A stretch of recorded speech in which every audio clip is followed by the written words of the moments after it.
But I don't understand, like, who would even want this? What's going on, YouTube? So there have been reports that Apple is working internally on larger screen versions of the iPad Pro. And this infuriates me to no end. So we're going to talk about it. So before we start, be sure to hit the subscribe button and click the bell. You know what to do so you don't miss as we cover your favorite tech and video games. I'm Chris Grant Jr. It's the Granny Geek Show.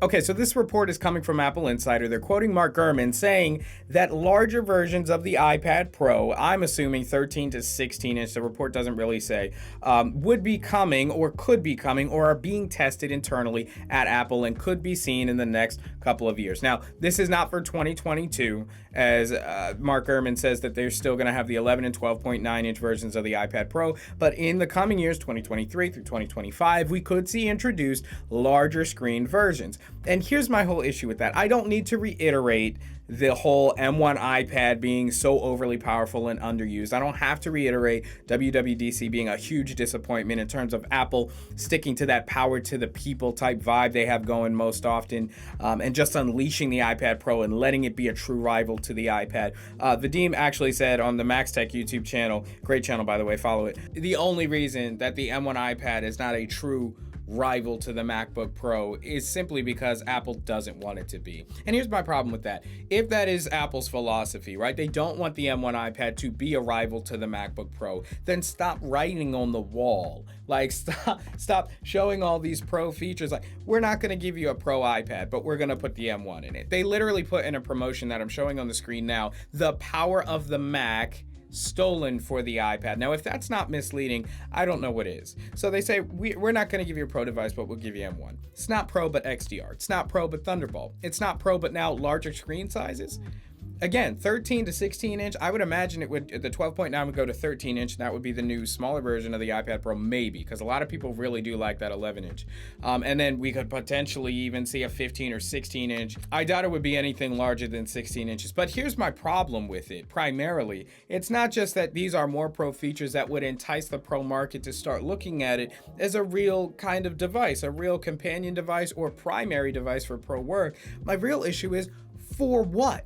Like, you're giving us more screen real estate to do nothing. Multitasking in iOS 15, as we saw at WWDC, has not been improved, right? So what do we need more screen real estate to pull up 3 or 4 windows? We can't do it in iOS 15. Now, of course, those updates could be down the road, but it's like, okay, 4 more apps to do things that are not actually that Pro. I mean, yes, we have LumaFusion and there are some Pro applications. I'm just talking as a video editor right now, but I know there are other Pro use cases and Pro applications that can really take advantage of a larger screen. Sure, something like Procreate or something like that could really benefit from a larger screen size.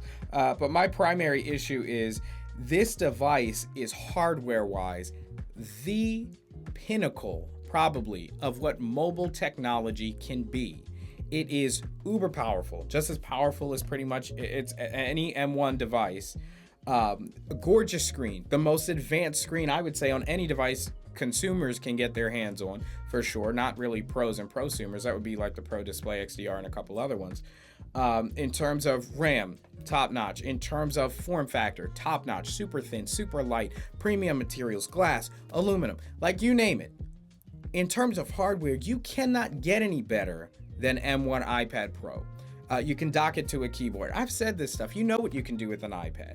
You can dock it into a USB-C hub and use it as a desktop, even though external display support was a huge disappointment.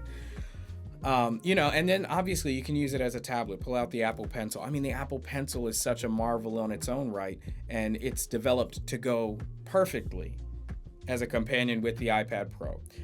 So this is the ultimate device hardware-wise, and I still do firmly believe that. But Apple is just playing chicken. Like, they're so afraid to let the M1 iPad Pro be what it can actually be. Apple is holding it back. The 13 to 16 inch screens are just another thing that would just make pros want to use it even more. But with Apple's current philosophy and current strategy, as it seems, I don't think that they would be adding any functionality for that bigger screen. I think that all that it would be doing is getting people to spend more money on a Pro device,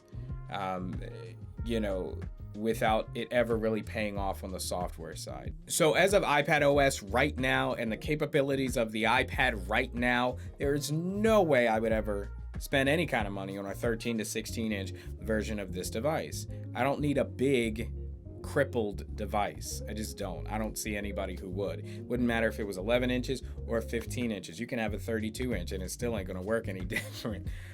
So super frustrating. But anyway, let me know what you think of even this report. Would you be interested in getting a 13 to 16 inch iPad Pro? And I would also like to know, if you leave that comment, what is your use case? You know, what would you actually be using it for, and where could you see it actually being useful? You know, this is a weird time. As an Apple fanboy, Apple is killing the game hardware-wise. I couldn't be more happy with them. M1 and the engineering on the M1 iMac and M1 iPad Pro, phenomenal. Software, it's just been disappointing. And philosophy-wise, it's been disappointing seeing where Apple is, you know, just not giving people what they obviously can give them. So anyway, let me know what you thought of the video as a whole. Be sure to hit the subscribe button and click the bell. Also, guys, I've got Granny Geek merch, so if you want to check that out, I'm testing some designs so you can get your hands on some probably limited edition stuff. Also, where is it? Hold on. AirPods.